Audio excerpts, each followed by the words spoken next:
Hello folks, Dave Lawrence here once again. I wanted to give some of my opinions of the recent news, political news, because that's what I like. So, and I hadn't done anything for a while because I hadn't been well, and then I went and served jury duty for 3 or 4 days. So here I am. There's a lot to cover, but I'm not going to cover it all now. I'm not going to get too long-winded. But I've been speaking a lot about the Occupy Wall Street movement, and I certainly do. I still support it, even though there has been some violence in certain cities, and I don't condone that. And I think most people, the true Occupy brethren, the people that really know what's happening, wouldn't support the violence. Why it happens, I don't know. There have been some infiltrators, some agent provocateurs that have come in and caused us to give it a bad name, or just some folks with a different idea on how to get things done. We don't support the violence, but we do need somehow to affect our political system. A system that, because of the Supreme Court, believes that the corporations are people and that money is speech. And all that came about because of the Supreme Court, mainly because of the Supreme Court, that the right wing has put in place. Thomas, Scalia, Kennedy, Roberts. So, we just can't allow that to be, and yet we have a Congress that when laws are handed down by the Supreme Court, they don't have the guts to step in and take action. In other words, let's make a political amendment that would change ridiculous notions like that. And again, you got a presidential candidate, Mitt Romney, that believes that corporations are people. But again, I think most of the right wing probably wants to take that position because their supporters, their fundraisers, are corporations. It's not the average man that goes and contributes whatever he has, a couple bucks, $100, whatever would be a legal individual contribution, rather than a corporation that'll go and have a breakfast, lunch, and a dinner for a candidate and throw hundreds of thousands, if not millions of dollars their way.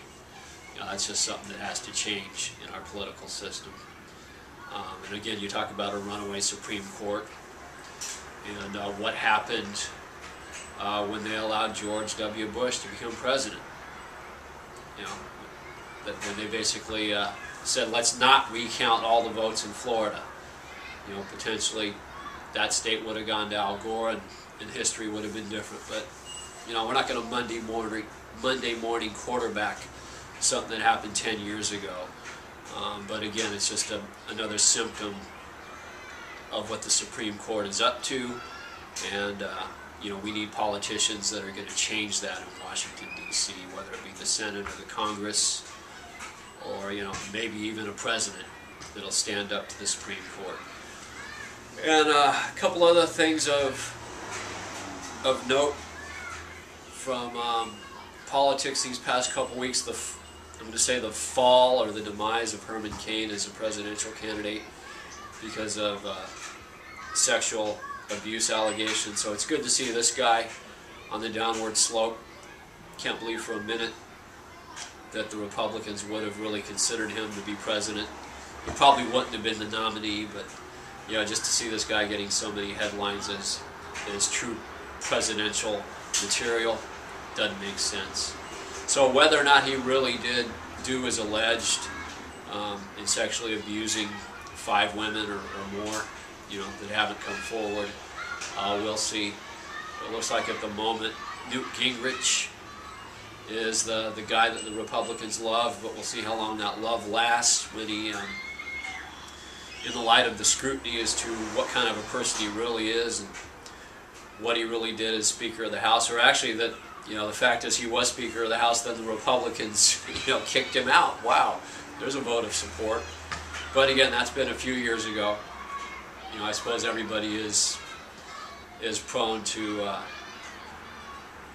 change their lot in life or to redeem their image. But I don't think he's really changed his ways. Again, he went into the lobby profession and raised a lot of money for corporations and for political interests that have nothing to do with favoring the average man on Main Street or just the average working Joe. Which again, that's what we want in the Occupy Wall Street movement.